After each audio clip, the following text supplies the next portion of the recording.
L'AFJA présente Parole aux adhérents. Éric Massin, président de l'AFJA, s'entretient avec Bertrand Ducret, directeur général délégué du CEDUS. Bien, bonjour.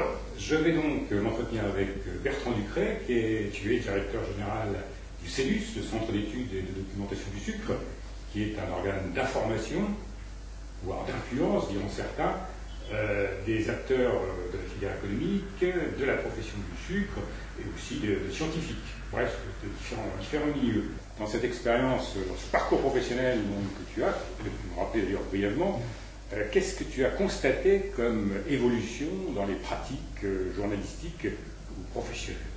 C'est déjà un métier de passionné, déjà des métiers de passionnés, les journalistes agricoles, tous ceux que je peux côtoyer, avec qui je peux travailler, c'est des gens qui sont des passionnés, qui sont très accrochés à leur métier, à leur secteur, des grands professionnels. Beaucoup ont une formation agronomique ou agricole, donc déjà au départ ils ont une compétence et une connaissance du secteur, après ils ont développé leurs activités de journaliste, donc déjà ils sont très performants, et la passion qui va avec, donc ça fait un ensemble très vivant et très complet.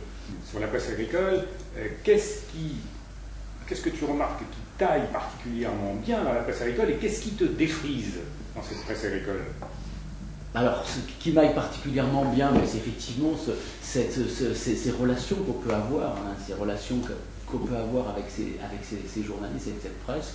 L'AFJA aide à ça? L'AFJA aide à ça, effectivement, l'AFJA aide à ça, parce que c'est un creuset, c'est un rassemblement de journalistes agricoles. Par contre, ce qu'il faut peut-être un peu déplorer, mais ça c'est l'évolution de la société. On a des exploitations agricoles qui ont diminué de X% en quelques décennies, donc moins d'agriculteurs, donc moins d'informations peut-être à leur amener sur le secteur agricole, donc des journalistes agricoles spécialisés et connaissant parfaitement leur secteur, malheureusement en diminution.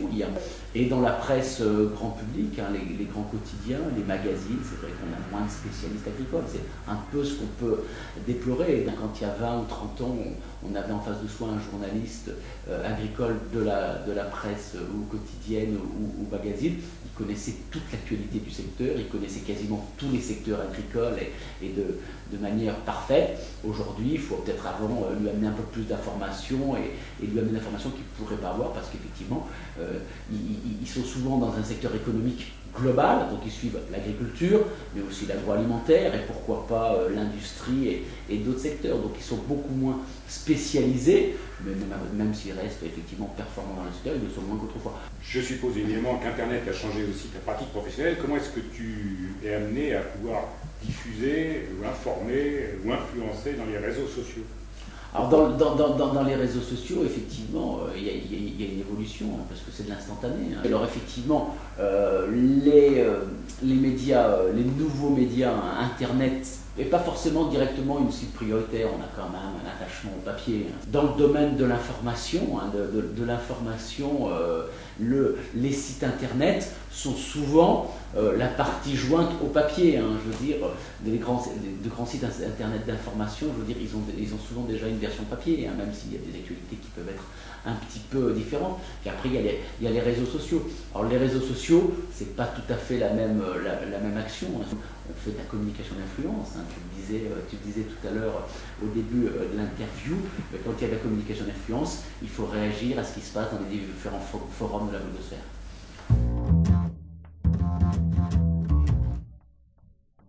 Alors Bertrand, si le CEDUS était un personnage de roman, ce serait qui?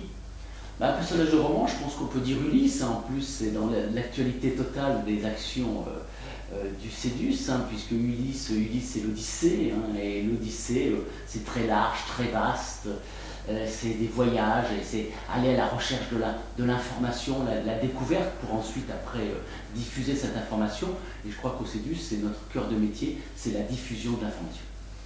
Bien, Ulysse, et si le CEDUS était une couleur, ce serait? Alors le blanc, c'est facile, parce qu'effectivement au CEDUS on s'occupe de sucre, donc information sur la consommation et l'utilisation du sucre. Le sucre, même s'il y a un peu de sucre roux qu'on appelle cassonade ou vergeoise, la majorité du sucre est blanc, donc je crois la couleur idéale du CEDUS c'est le blanc. Bien, Et si le CEDUS était un don de la nature? La nature, effectivement. Hein. Donc là, on peut parler peut-être de soleil, on peut parler d'eau, on peut parler de photosynthèse, hein, parce que comment est produit le sucre, justement, dont on parle beaucoup au CEDUS. Hein. C'est grâce justement à cette photosynthèse qui va permettre au sucre de se stocker dans les racines de la betterave et de la canne à sucre. Bien, mais c'était donc Bertrand Ducret pour le blog de l'AFJA. Merci Bertrand, et avec Fleur Bouteiller derrière la caméra. Merci. Merci. Retrouvez l'actualité de l'AFJA sur afjablog.blogspot.fr.